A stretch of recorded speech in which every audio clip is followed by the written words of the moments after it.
Hello दोस्तों, आज मैंने पूरन पोड़ी बनाई है, वो भी एकदम सिंपल तरीके से, ना कोई झंझट ना कोई पीसना। तो चलिए इसे मैंने कैसे बनाया तो देखते हैं। तो यहाँ पर मैंने चने की दाल ली है, आधा किलो दाल ली है। तो इसे मैंने 5 घंटे पहले भिगो के रखा था, तो इसे धो लिया है 3-4 पानी से। और यहाँ पर कुकर में डाल देंगे दाल और 2 गिलास पानी डालकर इसे उबाल लेंगे। 6-7 सीटियाँ देकर उबाल लेंगे। इसमें मैंने दाल और पानी डाल दी है कुकर में। अब इसमें डाल देंगे 1/4 चम्मच हल्दी। हल्दी डालने से ये दिखने में भी अच्छी दिखती है और खाने में भी टेस्टी लगती है। तो यहाँ पर हल्दी डाल दी है मैंने। अब कुकर लगाकर इसे 6 सीटियाँ देकर पका लेंगे। यहाँ पर दाल पक चुकी है, एकदम मतलब बारीक हो चुकी है। अभी इसमें थोड़े से एक एक दाने बाकी है चने की दाल के, तो हम इसमें आगे के प्रोसेस में पूरा महीन कर देंगे इसे। तो यहाँ पर देखिए मैंने एक कटोरे में निकाल लिया है, बाउल में निकाल लिया है। अब मैशर से मैश कर देंगे। तो यहाँ पर देखिए मैश कर दिया है मैंने सारे दाल को। अब यहाँ पर चलेंगे इसे भुनने के प्रोसेस में। गैस पर यहाँ कढ़ाई चढ़ा दी है, उसमें डाल देंगे वो दाल जो मैश करके रखी थी चने की दाल, वो डाल देंगे। तो यहाँ पर मैंने दाल डाल दी है। अब इसमें डाल देंगे, मतलब मैंने आधा किलो चने की दाल ली थी ना, तो आधा किलो गुड़ लेंगे। सेम क्वांटिटी में लेंगे, मतलब हम मीठा बराबर मात्रा में खाते हैं, ऐसे कम नहीं ज़्यादा नहीं, बस मुँह भर मीठा होना चाहिए, इसी टेस्ट से खाते हैं हम। तो यहाँ पर गुड़ डाल दिया है मैंने। इसके जगह पे आप शक्कर भी डाल सकते हैं। शक्कर डालने से क्या होता है कि घर में अगर एक आधा शुगर पेशेंट है तो वो ये पूरन पोड़ी नहीं खाएगा, तो इसलिए आप ये गुड़ की पूरन पोड़ी बनाइए, तो ये सभी के लिए बेस्ट है। और यहाँ पर मैंने इलायची पाउडर डाल दिया है। और गुड़ ना आप बेस्ट क्वालिटी का लीजिए, क्योंकि जो लो क्वालिटी का जो गुड़ है ना उसमें कीड़ी रहती है, तो मैं सजेस्ट करूँगी कि आप बेस्ट क्वालिटी का गुड़ लीजिए। तो यहाँ गुड़ यहाँ पर मेल्ट हो चुका है, तो यहाँ पर इसे पूरा सुखाना है, अच्छे से पकाना है, तो ही अच्छी पूरन पोड़ी बनेगी। इसे एकदम ड्राई करना है और लगातार चम्मच चलाते रहना है, छोड़ना बिल्कुल नहीं है। तो यहाँ पर देखिए एक बर्तन ले लिया, उसमें डाल देंगे 2 कटोरी गेहूं का आटा। और उसी कटोरी से हम 1 कटोरी मैदा ले लेंगे। तो यहाँ पर 2 कटोरी आटा लिया है गेहूं का और 1 कटोरी मैदा लिया है। तो ऐसे सेम क्वांटिटी से लेना है, जैसे गेहूं का आटा ज़्यादा और मैदा थोड़ा कम। तो यहाँ पर नमक डाल दिया है, हल्दी डाल देंगे 1 चुटकी, और तेल डाल देंगे थोड़ा सा रिफाइंड। हाथों से मिक्स कर लेंगे और थोड़ा थोड़ा पानी डालकर इसका टाइट सा आटा लगा लेंगे, जैसे रोटी के लिए बनाते हैं ना वैसा बना लेंगे। तो यहाँ पर देखिए सभी चीज़ें बहुत अच्छे से मिक्स हो चुकी है। चलिए इसका आटा बनाएंगे। ये पूरन पोड़ी आप चटनी के साथ में, अचार के साथ में, या दही के साथ में, या फिर दूध के साथ में भी खा सकते, देसी घी से भी खा सकते हैं, और बहुत आसानी से तैयार हो जाती है। थोड़ा मतलब कोई मेहनत वाली बात ही नहीं है। तो यहाँ पर देखिए मेरा आटा लग चुका है। तो यहाँ पर थोड़ा सा ऑयल डालकर इसको थोड़ा सा मल लेंगे।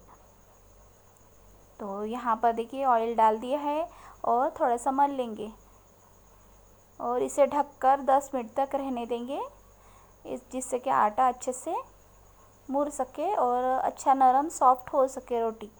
तो यहाँ पर मल दिया है आटा मैंने, और ढक कर रख देंगे इसे।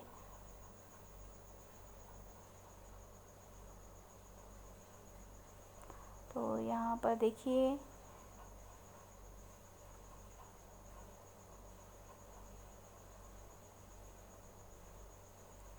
अब यहाँ पर चलेंगे, ये जो हमारा हो गया ना मिश्रण बेसन का, चने के दाल का, तो इसे अब छान लेंगे।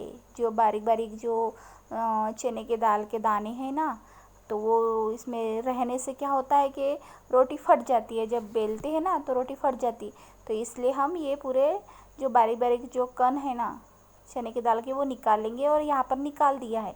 तो इस तरह से देख, यहाँ पर हमारा पूरन रेडी है।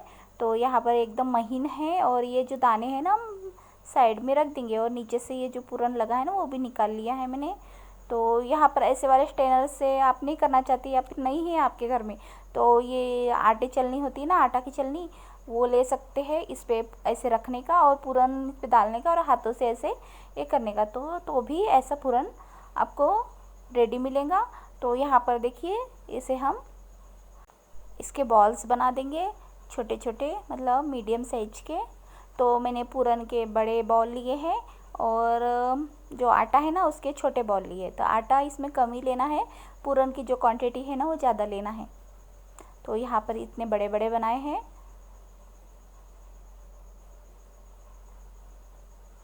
मैंने 9-10 बनाए हैं।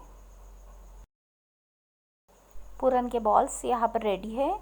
तो चलिए आटे के बॉल बनाते हैं। तो यहाँ पर आटा फिर से मल लेंगे थोड़ा सा और यहाँ पर इसके बॉल बना लेंगे। तो यहाँ पर मैंने पहले ही कहा था ना कि वो पूरन के बॉल बड़े और इसके बॉल छोटे। तो यहाँ पर देखिए इस तरह से मैंने छोटे छोटे बॉल्स बनाए हैं। यहाँ पर एक बॉल्स ले लेंगे और कटोरी के शेप में बना लेंगे और चने का जो बॉल्स है ना वो डाल देंगे और कटोरी को पैक कर देंगे और एक्स्ट्रा आटा हटा देंगे इस तरह से, जिस तरह से मैंने किया है। एक्स्ट्रा आटा हटा दिया है। तो यहाँ पर देखिए हाथों से ऐसे थपथपा के इसे रोटी ऐसे बड़ी कर देना है। थोड़ा सा आटा लेंगे सपोर्ट के लिए। तो यहाँ पर आटा लगाने से ये हाथों में चिपकती नहीं है। तो यहाँ पर इस तरह से रोटी बड़ी कर देना है और हाथों पे लेके ऐसे फैला देना है रोटी को। तो यहाँ पर सूखा आटा डाल दिया है। अब चलेंगे रोटी को बेलने। तो यहाँ पर जो बेलन है ना ऐसे खड़ा बेलना है, फिर आड़ा ऐसे ज़ोर से नहीं, मतलब जैसे रोटी बनाते वैसा नहीं बनाना है, ज़ोर ज़ोर से हल्के हाथों से करना है। यहाँ पर एक रोटी रेडी हो चुकी है, चलिए इसे सेकने। तो यहाँ पर गैस पर तवा रख दिया, उसमें लगा देंगे ऑयल। ऑयल लगाने के बाद में यहाँ पर रोटी डाल देंगे। तो रोटी पकने छोड़ दी है, अभी दूसरी रोटी तैयार करेंगे। तो यहाँ पर ये फिर से वही प्रोसेस, बॉल लेना है और ये आटे के बॉल में कटोरी बना के इसमें चने के बॉल डाल देना है और एक्स्ट्रा आटा हटा देना है। तो इसी प्रोसेस से हम बनाएंगे। चले चलते रोटी को देखने। तो यहाँ पर रोटी एक साइड से सीख चुकी है, तो एक साइड से पलटा देंगे और यहाँ पर ऑयल लगा देंगे। ऑयल लगाने से रोटी बहुत ही सॉफ्ट होती है। पहले के ज़माने में देसी घी का यूज़ किया जाता था। तो यहाँ पर दूसरे साइड से भी ऑयल लगा देंगे और पलटा देंगे। तो बहुत ही आराम से पलटाना है क्योंकि अब ये रोटी बहुत ही सॉफ्ट होती है। तो यहाँ पर दूसरी रोटी को बेलना बाकी था, तो यहाँ पर बेल देंगे। तो यहाँ पर इस तरह से बेल देना है रोटी को पहले वाले प्रोसेस से। तो यहाँ पर देखिए रोटी इस तरह से बना दी है मैंने और बहुत ही आराम से लेना है, बहुत ही हल्के हाथों से लेना है। तो यहाँ पर एक रोटी पक चुकी है, बहुत ही बढ़िया है। तो यहाँ पर दूसरी रोटी डालेंगे, उसके पहले तवे को ऑयल लगा देंगे। तो यहाँ पर दूसरी रोटी भी डाल दी है। तो यहाँ पर ऊपर से ऑयल लगा देंगे और पलटा देंगे।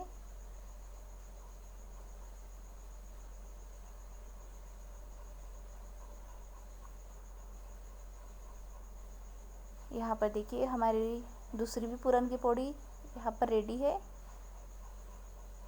इसे निकालेंगे। इसी तरह से हम सारी रोटियां बना लेंगे। फूली फूली पूरन की पोड़ी यहाँ पर रेडी है।